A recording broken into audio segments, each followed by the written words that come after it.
વડોદરા જિલ્લાના પાદરા તાલુકામાં અપહરણ અને મારપીટની ચોંકાવનારી ઘટના સામે આવી છે. પોલીસને બાતમી આપતો હોવાની શંકાને લઈને બુટ્ટેગરનો યુવક પર હુમલો.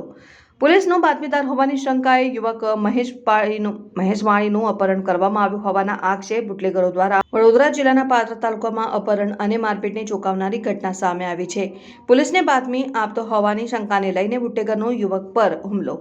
પોલીસનો બાતમીદાર હોવાની શંકાએ યુવક મહેશ માળીનું અપહરણ કરવામાં આવ્યું હોવાના આક્ષેપ બુટલેગરો દ્વારા મહેશને ચાકુની નોક પર ધમકાવી અપહરણ કરવામાં આવ્યું. અપહરણ બાદ યુવકને ઢોરમાર મારવામાં આવ્યો.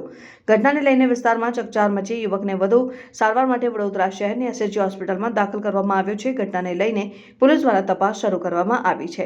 પોલીસ દ્વારા સંડોવાયેલા લોકોની શોધખોળ હાથ ધરાઈ. હાલ સમગ્ર મામલે વડોદરા પોલીસ દ્વારા તપાસ હાથ ધરવામાં આવી છે. બન્યો છે, કઈ જગ્યાએ બન્યો છે અને ક્યારે બન્યો છે? પાદરાની કેલેન ઉપર મેં રિક્ષા લઈને જતો હતો.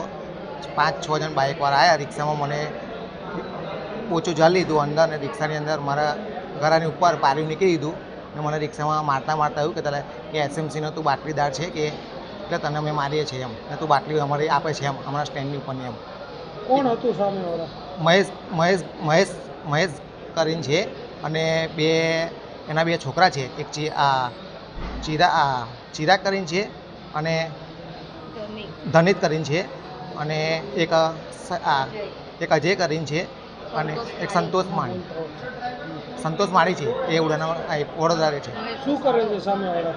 સામે દારૂનો ધંધો ચાલે, પાવરફુલ, અને ધમકી આપે છે કે પોલીસવાળા અમારે કશું નહીં કર્યું કેમ તમે બાટલીદાર છો એસએમસીના એટલે અમે ખુલ્લેઆમ તમને પટ્ટે હાથ બધું ભોગી નાખશું એવું કેમ.